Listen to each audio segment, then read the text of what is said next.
Thank you. Good morning, good afternoon, good evening, on whichever part you are in. I welcome you all for this quick little session on how we can really build secure software through the lessons learned from adversaries, right? Uh, the material that I'm going to cover is purely a personal opinion and some of the work that I've been able to review and consolidate. This is not a representation of the organization I work for. So the views or recommendations, anything is purely personal. So just want to call that out before I start. So a quick introduction about myself. I'm Lokesh Balu, based out of Bangalore, India. And I currently work in Dell Technologies as a lead for cloud and as a service offer controls development. And also I handle additional responsibilities related to Dell's as a service security portfolio. I've been with the industry for more than a decade, and I have performed various roles across product security, vulnerability response, specifically high-profile vulnerability management, and security architecture and threat intelligence management. So that's a quick brief about myself. Moving on, we'll quickly start this topic with a few specific questions in the form of an agenda. Okay. So we are living in a very challenging world where adversaries have a lot of trade crafts and they're always circumventing and causing a lot of data breaches, incidents causing damages and brand and functional reputation to both civilians, organizations, big corporates, as well as national critical infrastructure. When we have so much happening, there is a significant role that every defender and protector has to play. And when we analyze all these things, we always get into this one big question: what is that adversaries or attackers are able to do, which we could not understand or which we could not know in advance, right? What is their modus operandi, right? In case if we could figure out and have a consolidated understanding of that, it would become easy for us to be much more proactive in preventing as well as detecting these threats. So with that background, we also wanted to understand how software development is really playing a key role in terms of preventing these threats and attack campaigns from adversaries, whether nation state or otherwise. So with this background, let's try to ask ourselves some few key questions. Number one, do we have a clear understanding of what weaknesses or vulnerabilities in a software that an adversary leverages, right? The focus of this talk, as you can see from the title, is very specific to what improvements or what differences in the practices that we can do in the lens of MITRE attack framework, right? The second big question that we may have is, how can we really develop that adversarial mindset, so-called attacker mindset, so that every developer and the secure software team that performs assessment on these softwares can make those softwares attack resistant and resilient. And also, the other big question as a follow-up that comes to our mind is, there are a lot of good amount of resources. Specifically, we'll talk about MITRE attack framework in detail, and then understand how leveraging those resources are going to help us develop that so-called attacker mindset, and how that can help in educating and cultivating a culture of secure software development among the community of software engineers. Also, we'll talk about, ask this question in the context of red and blue teams, because the MITRE attack framework and variety of other related frameworks available today are predominantly detection and response focused, which means our red teams or blue teams will be heavily leveraging those tools and frameworks. Now we are going to ask ourselves, is there any opportunity for the green teams or the secure developers or software developers to leverage this? If yes, what opportunities do we see there? So this is the premise of the talk, and we will see how to take or try to discuss some of these answers for these questions We are not going to solve this problem right away here, but at least have an idea and explore the opportunities we might see. Okay, so moving on, in the next slide, we kind of describe how this landscape is laid out today. When I say the landscape, we have both challenges and benefits in terms of the attack frameworks that are public knowledge available today. One of the biggest challenge is we don't have a formal framework to holistically identify from the threats all the way up to the weaknesses and vulnerabilities based on the adversarial tactics, techniques, and procedures. So we do have threat detection, threat response frameworks, and vulnerability detection and vulnerability response frameworks, as well as secure software development and design frameworks. But is there a framework that connects all of them together and then provides a holistic lens? Probably not many are there, right? Another big challenge is when we have to really give advanced protection against persistent threats and nation state actors, we are relying extensively on expert practitioners, software developers, and systems engineers. Because of this dependency, we might run into a resource scarcity problem because the knowledge is not disseminated across. Also, we do a lot of practices starting from vulnerability management, source code scanning, static analysis, dynamic analysis, open source code scanning, fuzzing, and variety of activities. But even though these activities are performed, it is always possible that there is some flaw or a vulnerability or a weakness that could be discovered, using which attackers could exploit the software and make it as a point of data breach or the point of failure based on which a data breach could occur. That's the importance of protecting the software. Even though we do have product security incident response teams and computer security incident response teams to take care of these when it happens through the respond and detect team, but there is a great amount of lessons we could learn if we feed that knowledge back into software developers so that we could really help to build a resilient and attack resistant software. So that's exactly the theme, right? So in the green boxes you see there, how can we use or how can we get benefited from the adversary techniques that are publicly available and use that to identify threats based on the campaigns, based on the tactics, techniques, procedures, sometimes based on what we call as IOAs or indicators of attack. Also, based on these frameworks, it is quite evident for us to see that there is a significant amount of consolidation of data sets used by both defense teams as well as for offense teams. I mean the red teams and the blue teams. Then we can use those data points to inform the protection. So that's what we call as the threat-informed defense can also feed it back into threat-informed protection.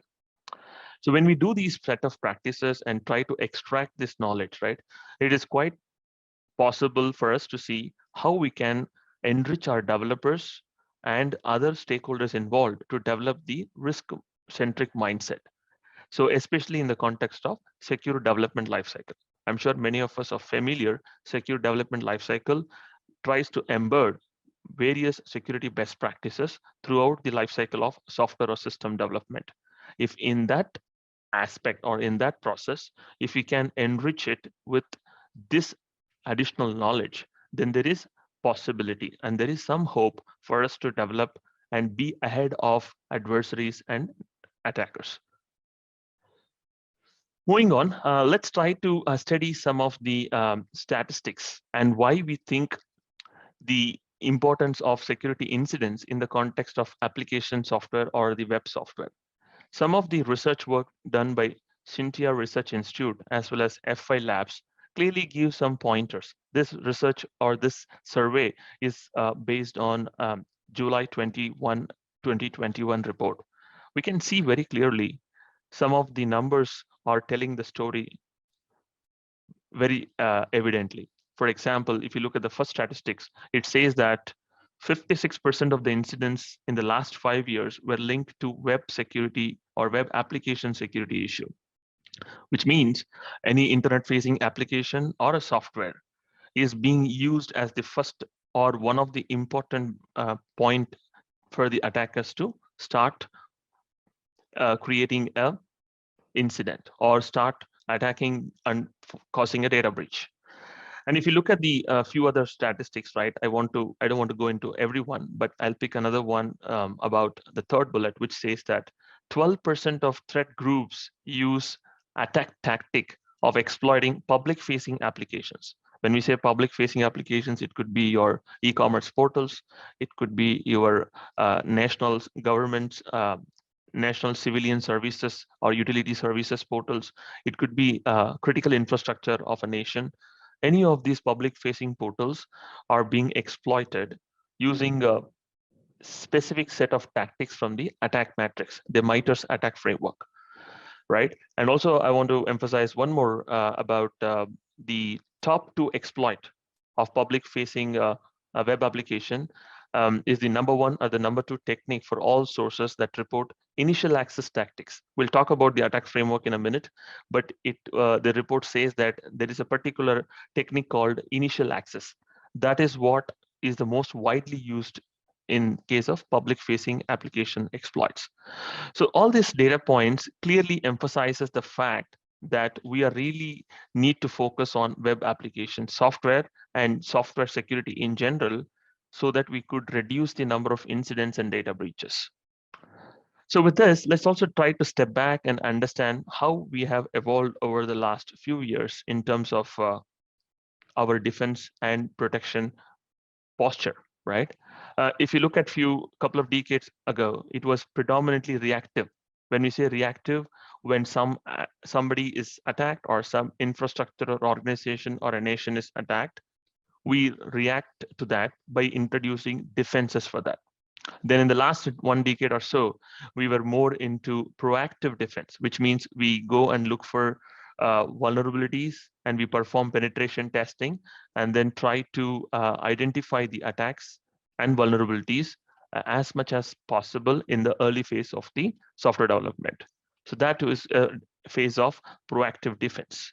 And then now we are in the last half a decade or so, we are in an important area where we are in the stage of, or we are asking ourselves to take an informed defense so that we could build resilient and attack resistancy into our softwares. And how do we do that? By having a systematic application and a very deep understanding of how the adversaries operate. It could be that modus operandi in the form of tactics, techniques, and procedures.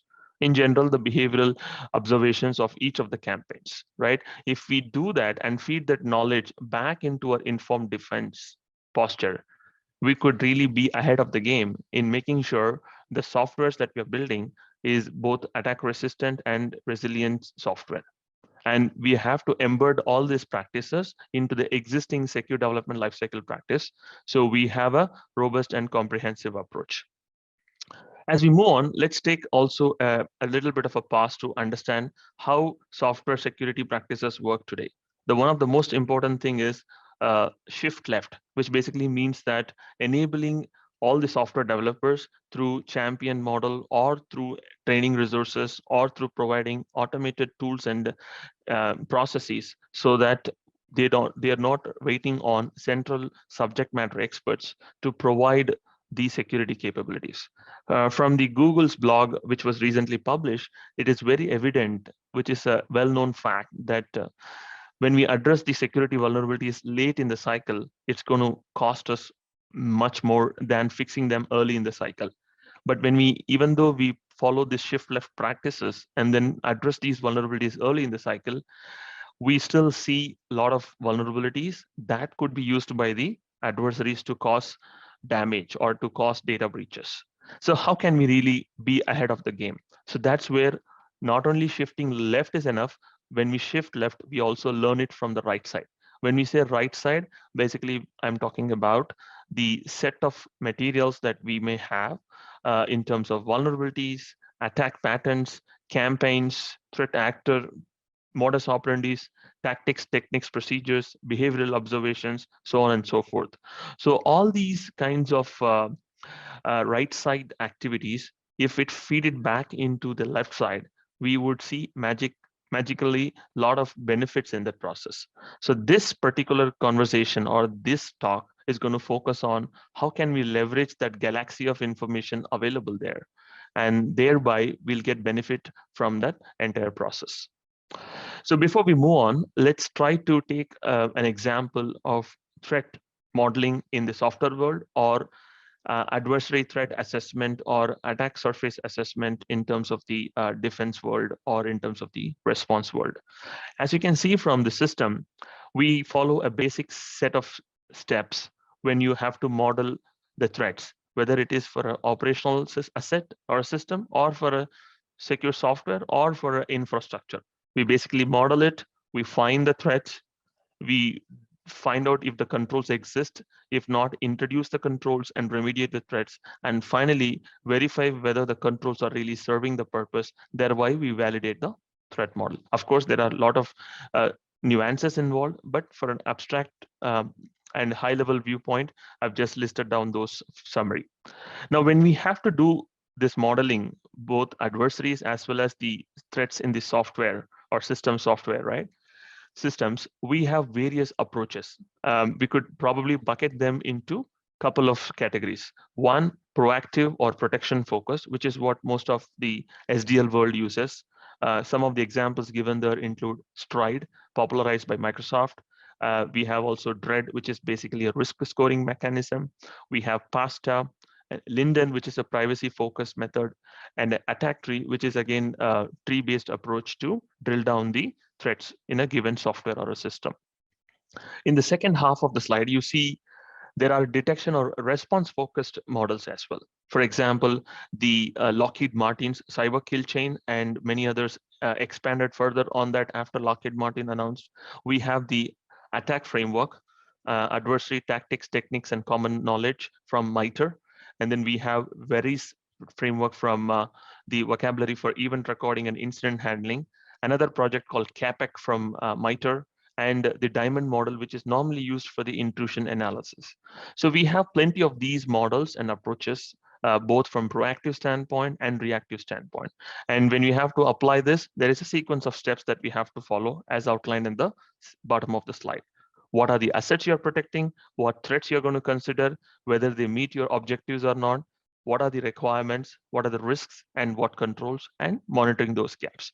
But what we are going to do is to pick up one of these framework called MITRE's attack framework, and then see how it can help us to feed it back into the green boxes that you see on the top. That's the idea, right? So before we go into that, I'm sure many of you would be familiar with this, but I just want to make sure that we do a quick run through of this so that we can bring everybody on the same page. So attack framework is a common body of knowledge published and maintained by MITRE, the Department of Homeland Security's project. And they have knowledge base that is based on real world adversary campaigns and real world groups, where they analyze all that, extract the insights, and then document it in the form of a framework. This framework is kind of a matrix, you can imagine, and this framework is created, as you can see on the right side, specific to Windows, Linux, cloud. In fact, containers, and Microsoft has extended further it to Kubernetes, and variety of variations of these framework is available specific to the platform, specific to the technology. But at a high level, this framework tries to group a set of tactics in the form of columns, and a set of techniques, which is the each cell in a given column. When you look at the tactics, this talks about high-level threat categories. It talks about what is the context, in the sense, what are the adversaries' goals, and why do they do a particular tactic, or why do they follow that? So basically, these tactics are static in nature. So when MITRE started this project, there were roughly 10 or 11 columns or categories, but over the period of time, it has increased now. And what I'm showing is a simplified version. And techniques, as you can see, it's a specific set of action within that tactic. It calls out a lot of details. It has a unique name. What is the procedure somebody follows? It basically talks about the how and the what part, whereas your tactic talks about the why part. So let's try to understand this little more in detail. Okay. So what I have done here is listed down all the 11 tactics. Of course, there are more tactics if you go to the MITRE website, but I've taken some of the basic 11 tactics and analyzed what it means. As you can see, this means a set of objectives, right? At a high level, you can see these are grouped into gaining access, keeping access, follow through, explore, and contact your command and control center. So that's the high level grouping that we could do. This is a closest approximation. And why do we do that? In order to simplify this and make it easy for us to understand. And as I mentioned earlier, to feed it back into our secure development process. Let's use this language to define and take an example, right? The example I've given there is like a structure to see how an adversary using the objective, using a particular tactic, one of those 11 entries, and using a technique from the MITRE framework, like one of the cells in the column, can build something. So using this model, it is easy for us to describe an attack so that anybody, including secure software developers, can understand this. Right now, let's try to see how this maps into the secure design principles. These are the secure design principles that the industry has been following. Some of them are very classic principles that are still relevant in these days. I'm not saying they have a one-to-one mapping between the tactic and the design controls, but we are going to see how, in the lens of how each of these tactics can meet these design principles. As an example, you can use a user story and then use this to construct a abuser story, or a user story could be converted into a evil use case, could be converted into a evil case. So I hope this serves as a good example of how we can translate the MITRE attack framework in a simplified format so that we can use this to teach and train our developers. So now in the next slide, we are going to briefly talk about a couple of examples of how people are in the industry, they have used it to map it to existing frameworks so that when teams are following existing frameworks, for example, NIST CSF, the cybersecurity framework, the most popular, which covers the 5 pillars called identify, protect, detect, and respond. So what you see on the screen is a mapping or a kind of a understanding of an example of how we can use one of the adversary model, like a cyber kill chain, and map it into one of the protection framework or an institutional framework called CSF. And you can see that each stage in the cyber kill chain, whether it is reconnaissance, weaponization, delivery, exploit, could be mapped to various phases in the NIST CSF. Similarly, in the next slide, we'll see another example where the MITRE team itself, along with other open source contributors, have put together a nice matrix where anybody can access this and extract for a given tactic and a technique, what is the NIST 853 control relevant to that. So this way, you can easily relate to a control that is required to mitigate a given attack type, especially a given tactic and technique, right, from the MITRE attack framework. So I believe these two examples give us a little bit of an understanding of how we can really apply this in practice, right? So with these inspirations, what I have tried to do or demonstrate here is the actual idea of taking some of the attack techniques and the corresponding attack mitigations that is readily accessible from the MITRE attack framework and try to map it to what we call as the OASP ASVS, Application Security Verification Standard. So this is an open source material. It talks about specific set of requirements software developers needs to implement to prevent software vulnerabilities, more specifically web application vulnerabilities, right? So a couple of examples here gives you an impression that if you have to prevent from a particular attack technique, it is important to have a certain set of mitigation. If you try to see that mitigation in the lens of ASVS, we can easily say that as part of secure design and development, if we follow a specific set of requirements, we can say with a reasonable confidence that those corresponding attack techniques, in this case, if you look at the first example or the row item, if you have to protect yourself from a technique called T1573 encrypted channel, if we have some kind of a requirement related to disabling insecure TLS versions as part of your development framework, especially as an example ASVS, then the T1573 could be with reasonable confidence could be prevented. So this also reduces the workload on our detection team and response team. And this is one way, in addition to the other examples we discussed, could be employed to build resiliency into attack or resiliency to attacks and adversary campaigns in our software development. Right. So now in this example, there are a few more here, but I'm just trying to cover only one example in the interest of time. Okay. And I'll show you in the next slide one more quick example of how we can see the attack framework in the lens of the another useful framework called NIST SSDF, the Secure Software Development Framework, which categorizes and buckets a set of best practices teams needs to follow for performing or integrating best practices into software development. Again, there is one example given there, which maps to one of the key activity or a group of activity inside the NIST SSDF. But one important caution here is the details given here is mapping to a technical technique to a process-based approach, right? But still, it is relevant. But when we do the mapping, we need to be extremely careful so that there are no errors in the mapping, and that does not give us a false impression of a protection or a resistance against a particular technique. In the next slide, we will take this further and see in the lens of an example of a threat model. All of us, especially in the software development, perform an activity called threat modeling, and we either use one of the methods that we discussed, whereas the best approach would be, in addition to using Stride, we can build our own threat library that is customized to a given characteristics and risk of the software, and that threat library could be built based on this attack knowledge, the matrix from the MITRE. Right. And why this is helpful is because if you look at the Stride or the cyber kill chain, they are really very, very abstract. They're a very high level. If you look at the lot of CVEs, CWEs, I mean the common vulnerability enumeration or the common weakness enumeration, identifiers and categories that are even very low level, it would be good if we have the strengths of both and also eliminates the weaknesses of both, right?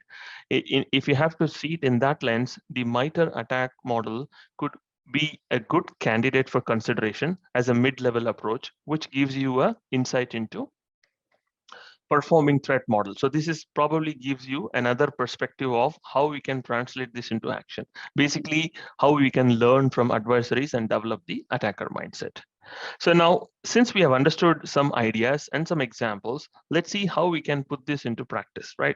These are the standard set of practices that anybody follows in secure development lifecycle, right? You do a requirement, design, implementation, verification, and you do a set of activities, right? You do code signing, you do threat modeling, static code analysis, dynamic analysis, and so on and so forth. So these set of activities together generally called as SSDF or Secure Software Development Best Practices.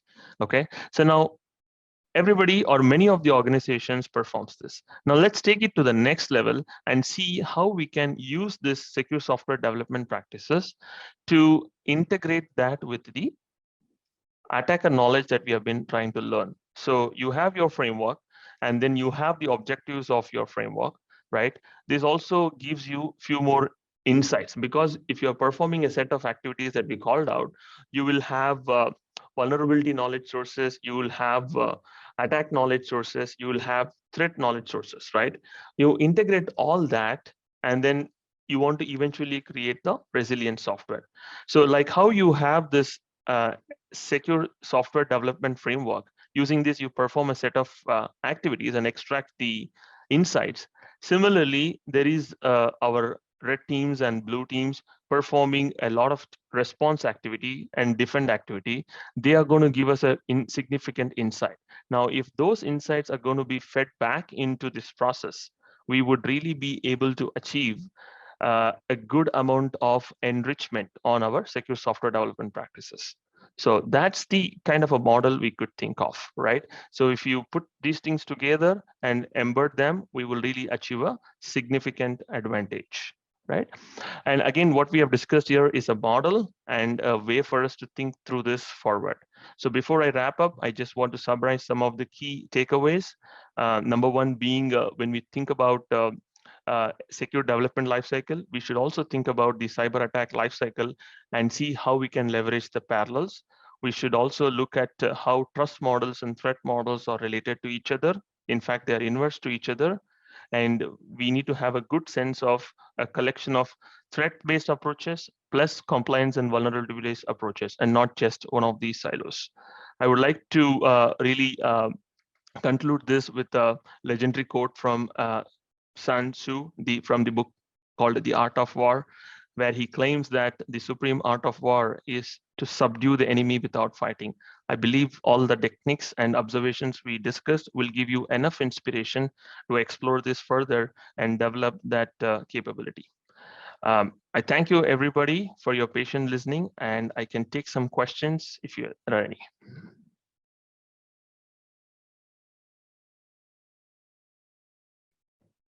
All right. Thank you very much, Lokesh, for the great presentation. You had the very systematic approach to this problem, and it was really interesting information sharing. So thank you very much. Sure. Is there any question from the audience? I don't see any question in the chat box, but if there's any, feel free to type in. Other than that, we're couple of minutes behind the schedule, so let's wrap it up. And thank you very much again, Lokesh, for the presentation. Thanks for the opportunity. Thank you. Thank you so much.